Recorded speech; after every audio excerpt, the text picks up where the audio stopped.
Hello students, hope you are doing good. In today's class we will see Ben Jonson, Every Man in His Humor.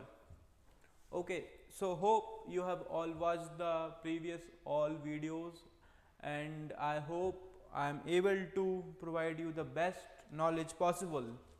Okay, so without wasting any time, let's see our next writer, Ben Jonson. So first of all, this work is published in 1598. Okay, and let's see some key facts.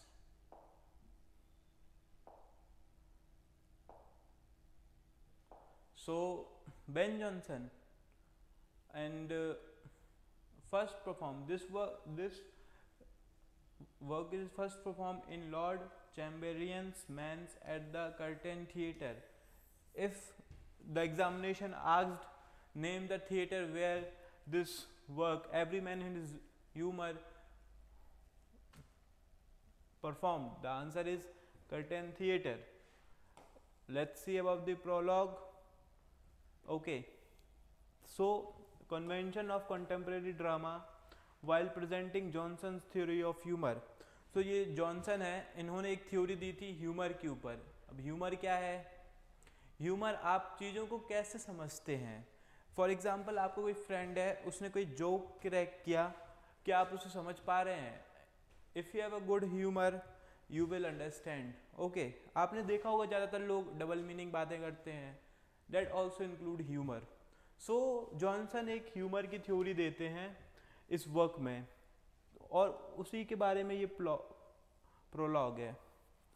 Okay, यहाँ पे इन्होंने Shakespeare का role को भी बताया है, जो कि एडवर्ड कॉनवेल जो एक कैरेक्टर है इस वर्क में, वो शेक्सपियर का एक रोल को दर्शाया गया है. Okay, now let's see some few more characters. So captain Bobadil. Bobadil है, ये कौन है? A comical, boastful and cowardly soldier, एक मक्कार सोल्डर है.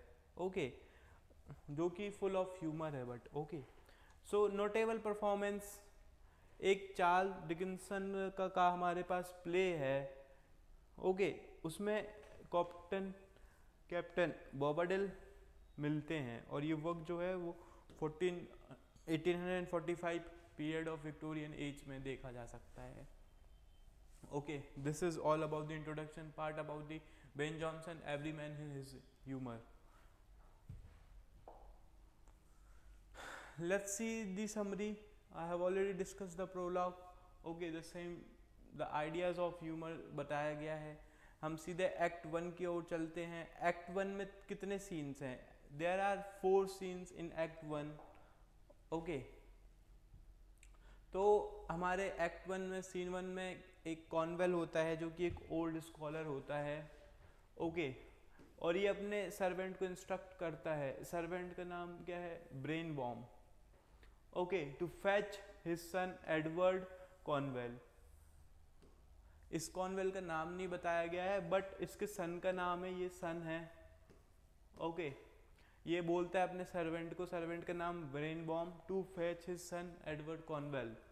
कॉनवेल प्रेजेस, ये तारीफ करता है कॉनवेल एडवर्ड की स्कॉली परस्यूट के बारे में कि इसने तो बहुत अच्छा लिखा है, और फ्रूटलेस आर्ट्स के बारे में बात करता है.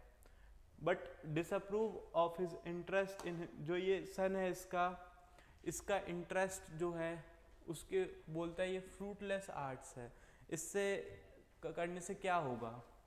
Okay, then there is another character master Stephen. ये कौन है? ये एडवर्ड का कज़न है, इसका कज़न है. कौन है? Master Stephen. ओके, सो ये अराइज आता है, ये एडवाइस लेता है ऑन इम्प्रूविंग हिमसेल्फ, कि ये कैसे बने. जैसा कि हम देख सकते हैं कि ये बहुत ही टैलेंटेड स्कॉलरली पर्सन है. ओके, बट कुछ चीज़ें होती हैं एक अच्छे इंसान में जो कि हम लाइक नहीं करते हैं. वैसे इसके साथ थे इसके पापा, बस एक ही चीज़ से थे कि disapprove of his interest, some of his interest are not वर्दी.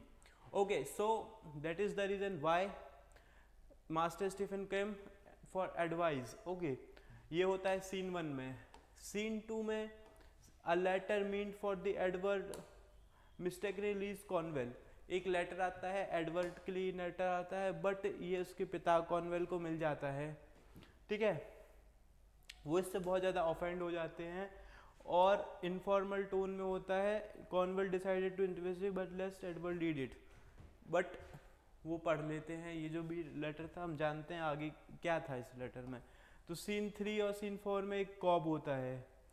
कॉब एक वाटर बियरर होता है जो घर में पानी भरता है। ओके, ये इंट्रोड्यूस करता है कैप्टन बोबाडिल।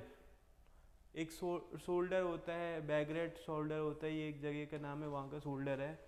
हु ओज हिज मनी, ठीक है, जिसके पास कुछ पैसे थे। Bobadil and Matthew. अब ये मैथ्यू कौन है? A foolish young gallant from the comedic alliance. ये बहुत हंसी मजाक करता है, आपने देखा होगा कपिल शर्मा शो। सो जैसे कपिल शर्मा शो करता है वैसे ही ये भाई अपना करता है, मैथ्यू। ओके, ठीक है, ये इतना चीज़ें होती हैं। अभी भी आप लोग क्यूरियस होंगे लेटर में क्या हुआ। Let's see in next act. Act 2 होता है जिसमें एक सस्पेंशन सस्पिशियस होता है।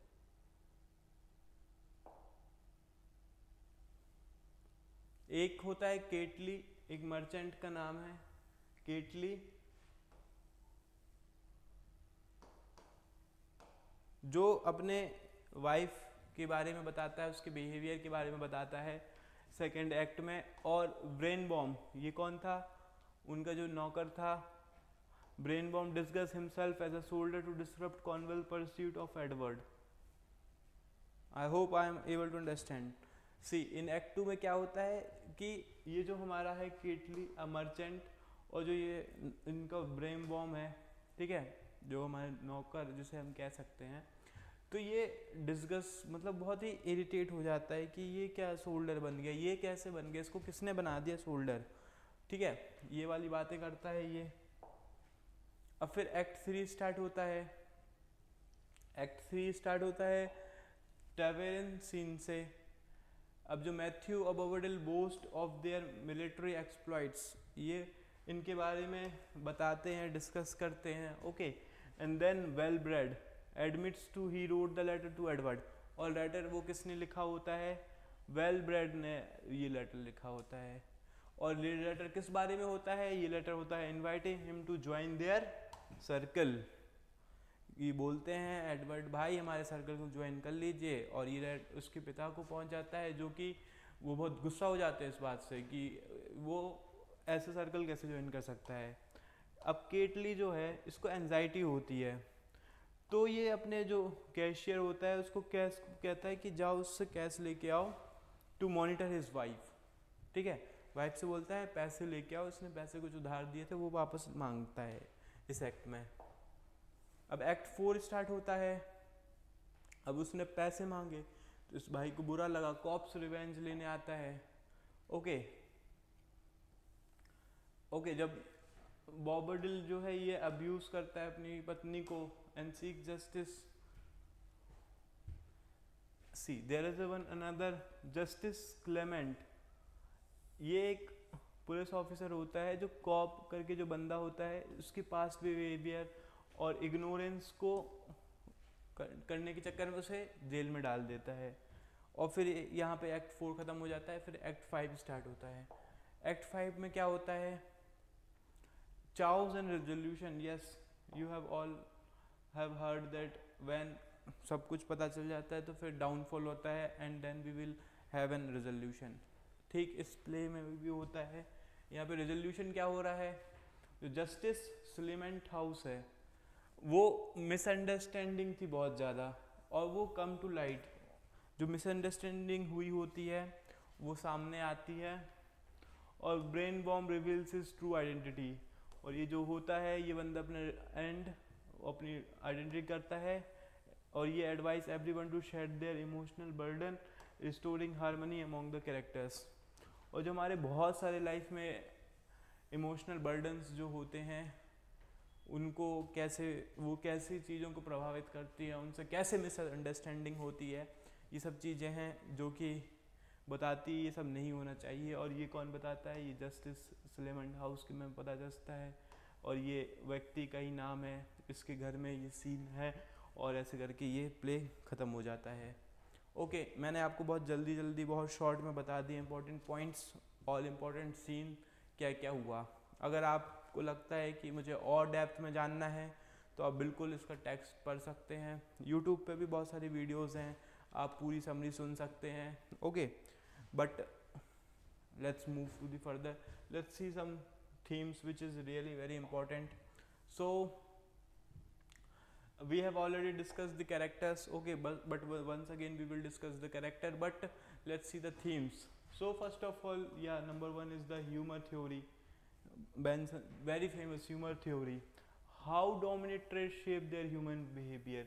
जो हमारा ह्यूमर है वो हमारे बिहेवियर को शेप देता है। सबसे पहली लर्निंग ये है, और ये हमारी फर्स्ट थीम है। सेकेंड थीम है पैरोडी ऑफ सोसाइटी। जो हमारी सोसाइटी है बहुत मिसअंडरस्टैंडिंग होती है, बस वो जो देख लेती है उस पर अनुमान लगा देती है कि अगर ऐसा ऐसा हुआ है तो फिर ऐसी चीज़ें हुई होगी और फिर इस वजह से ये ऐसा हो गया था। तो vanity, paranoia, presentation in contemporary life, जो भी हमारे उलझने हैं लाइफ में उसको वो नहीं समझते हैं, बस जो उन्हें दिखा, जो मन में आया वो बातें कर लेते हैं, and it is known as parody of society. Third theme is justice and reconciliation. But at least अगर आपने कुछ गलत नहीं किया है, आपको जस्टिस एट लास्ट मिलता ही है।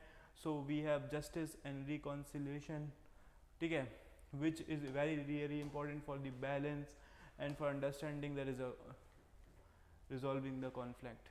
Let's see once again the important characters. Edward Conwell, a scholar representing youth for curiosity and rebellion. Captain Bobadil, okay, coward embodying vanity and deceit. Brainbomb, Justice Silment. These four are the major characters of this play. Please remember. Let's move further. There is a one famous quote, every man is human. This is the only quote. सबका अपना अपना अलग अलग humour होता है.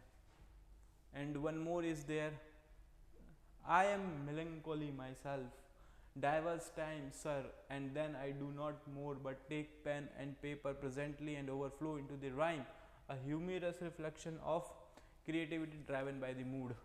See, it's very long quote, and it's really very difficult to remember this, but just have an overview of this.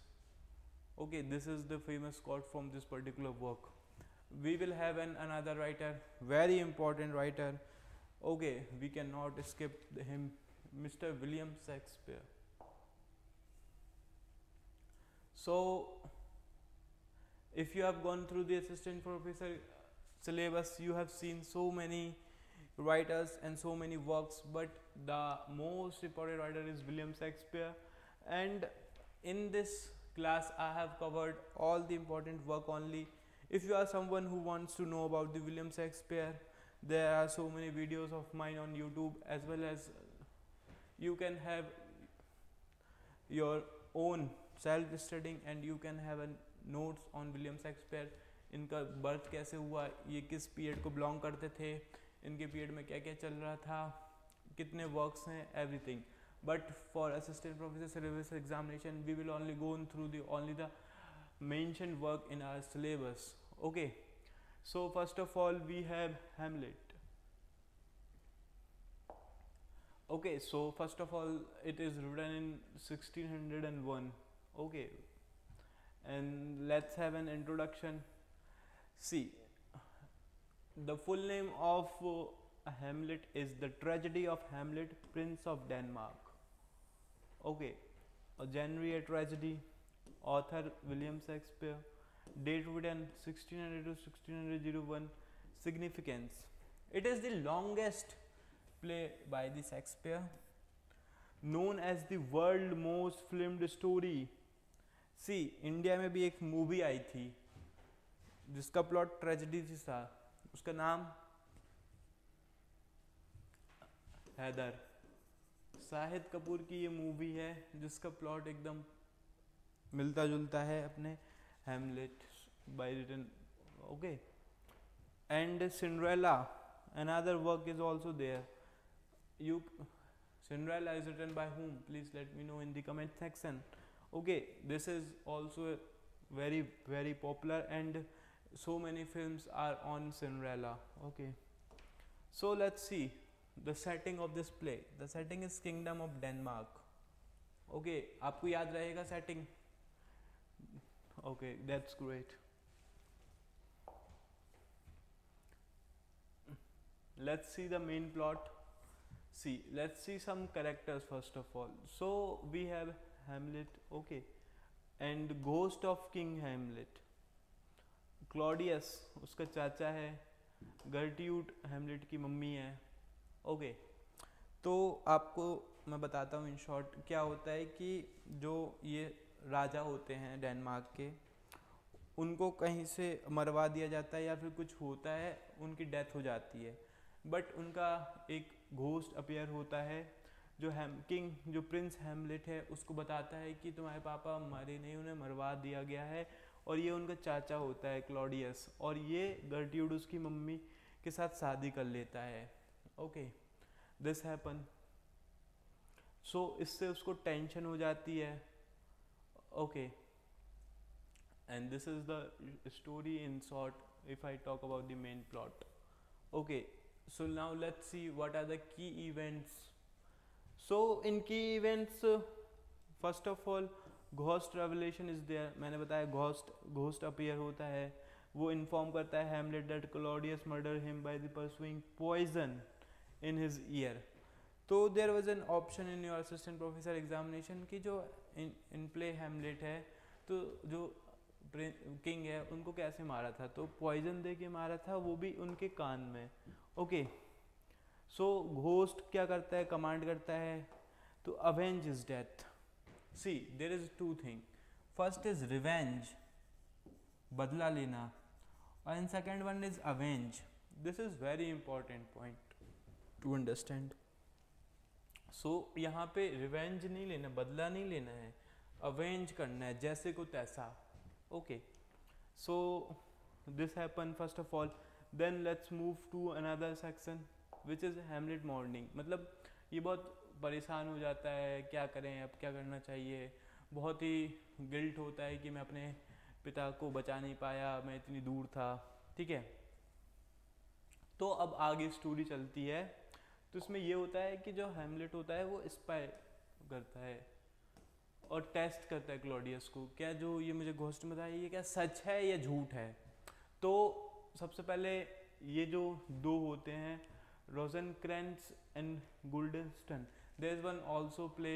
Okay, इन दोनों character के ऊपर in the modern period. Okay, we will have when we are discussing in modern period I will let you know there is a one play from this characters only. Okay, इन दोनों को Hamlet भेजता है. कौन भेजता है? Claudius इन दोनों को भेजता है हैमलेट पे नज़र रखने के लिए, ताकि वो उसको पता चल जाता है कि स्ट्रेटजी बना रहा है और कुछ तो गड़बड़ है. ठीक है, Hamlet uses a play within a play, the mouse trap. Hamlet, एक क्वेश्चन आ सकता है play within the play क्या है, तो Hamlet is the correct answer. एक mouse trap, he uses a play to reenact his father's murder and god. वो जैसे कि आपने बहुत सारी मूवीज देखी होगी, ओम शांति ओम, उसमें पूरा सा वो दिखाते हैं कि कैसे कैसे क्या किया. सेम ऐसे ही करता है हमारा हैमलेट, इसमें द माउस ट्रैप करके ये प्ले में दिखाता है. Claudius reaction comes from crime. Claudius समझ जाता है ओ अब तो गए, अब तो पर्दाफाश है, ये जो प्ले है ये तो बिल्कुल सच्ची घटनाओं पर आधारित है, ये कैसे हो गया. ठीक है, एक प्लोनियस डेथ हो जाती है. जब ये सब क्लियर हो जाता है तो हैमलेट अब मारने जाता है अपने चाचा को, बट धोखे से ये इसको मार देता है प्लोनियस को, और सोचता है ये तो क्लॉडियस था, बट ये प्लोनियस होता है. अब ये टेंशन दे देता है किसको, आर्ग्यूमेंट, हीटेड आर्ग्यूमेंट होता है उसकी मम्मी के बीच में, हैमलेट के बीच में, क्यों मार दिया उसको, क्या गलती थी उसकी. अब क्लॉडियस प्लान करता है कि अब अगला नंबर तो मेरा है, प्लोनियस तो गया. तो अब क्या होता है, ये जो बंदे इसने स्पाई के लिए मतलब उस पर नज़र रखने के लिए भेजते थे, उसको इंस्ट्रक्ट करता है टू एग्जीक्यूट हेमलेट को, मार दे भाई मार दे, बट वो ऐसा नहीं होता है, वो बच जाता है, वो नहीं मरता है। फिर ओफिलिया होती है। ओफिलिया कौन है? ये हेमलेट्स की लवर है, ठीक है। और ये जो पोलोनियस था ये इसका पिता था, he is the father of Ophelia.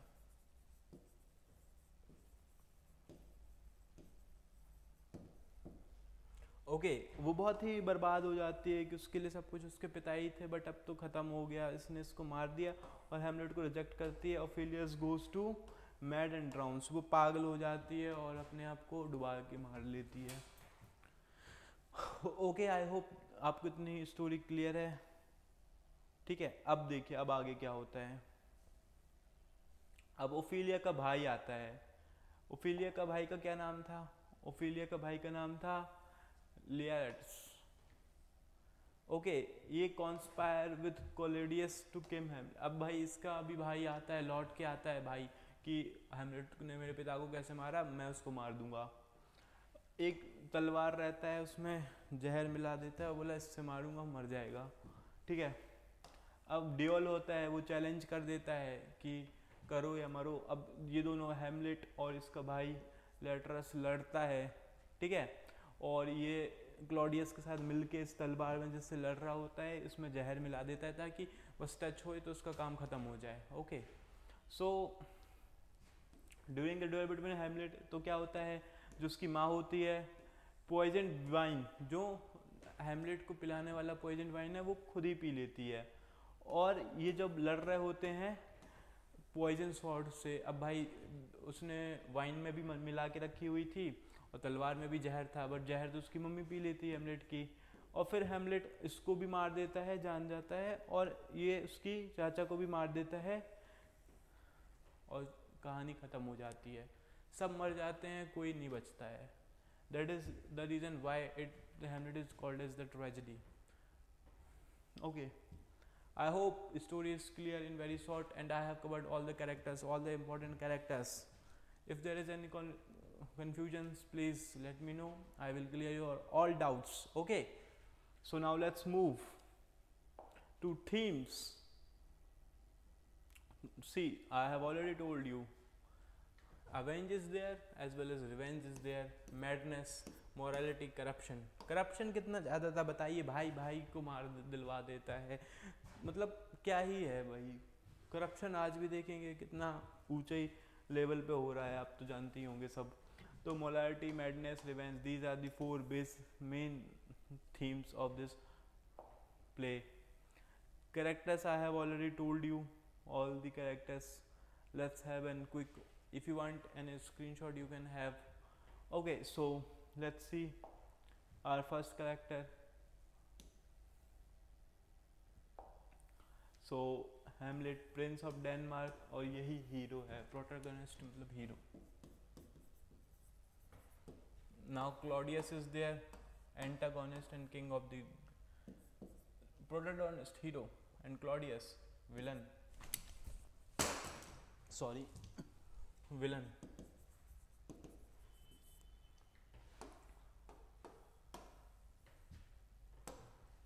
Gertrude उसकी mummy, Ophelia Polonius daughter and the Hamlet's love interest. Polonius chief counsellor of Claudius, ये काउंसलर भी होता है, पिता के साथ साथ काउंसलर भी होता है, ये बात आप ध्यान रखिएगा। ओके सो ये इसका बेटा होता है, seeking avenge of his father death. And then Horatio is there, Hamlet royal friend. जो ये आया ये मैं बताना भूल गया कि इसका हेमलेट का एक बहुत अच्छा दोस्त होता है, वो हमेशा उसे गाइड करता है क्या सही है क्या गलत है, and her name is Horatio. Then prince of Norway is there, जो ये दोस्त होते हैं हेमलेट के, ये स्पाइस में बदल जाते हैं। And then the ghost spirit of king Hamlet urge revenge. This is all about the, I hope I am clear to you. If you want any screenshot you can have, I am putting the screen above. Okay.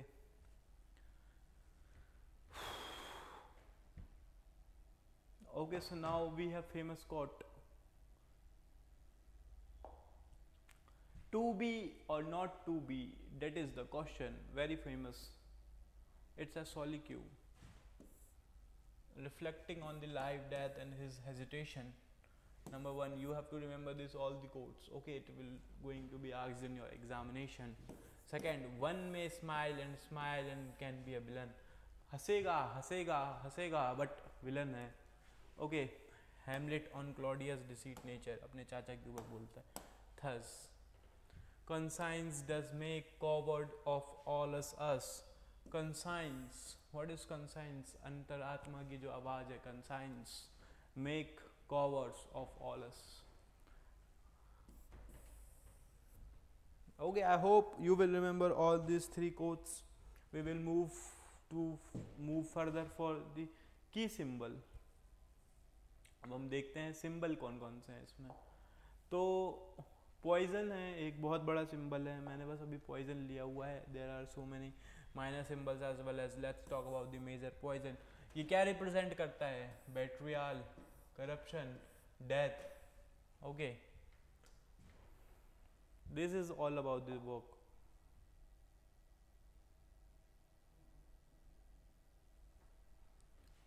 Okay, so I hope you have understood the play Hamlet, all the characters, themes, और जितना भी हो सका मैंने सब cover कर दिया है. अब हम चलेंगे अपने नेक्स्ट प्ले की तरफ, and that is Twelfth Night और what you will. It is also written in 1601 to 1602. अब ये है कॉमेडी, ठीक है. फर्स्ट फोलियो इसका आया था 1623 में.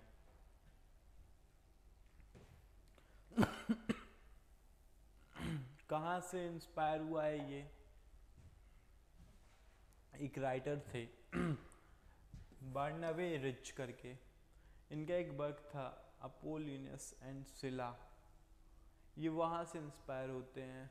Very important, you have to remember this. ये कहाँ से वर्क इंस्पायर हुआ है? Apollonius and Silla by Barnabe Rich. इसकी सेटिंग्स कहाँ हैं? इसकी सेटिंग है ईरिया में. A pub named the Elephant. This is the setting of this play. Okay, let's see the overview of our plot.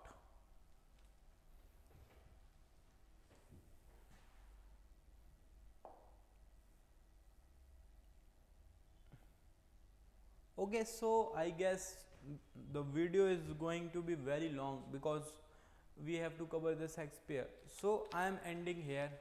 In our next class we will start with Twelfth Night and we will try to cover all the writers which is mentioned in our assistant professor syllabus.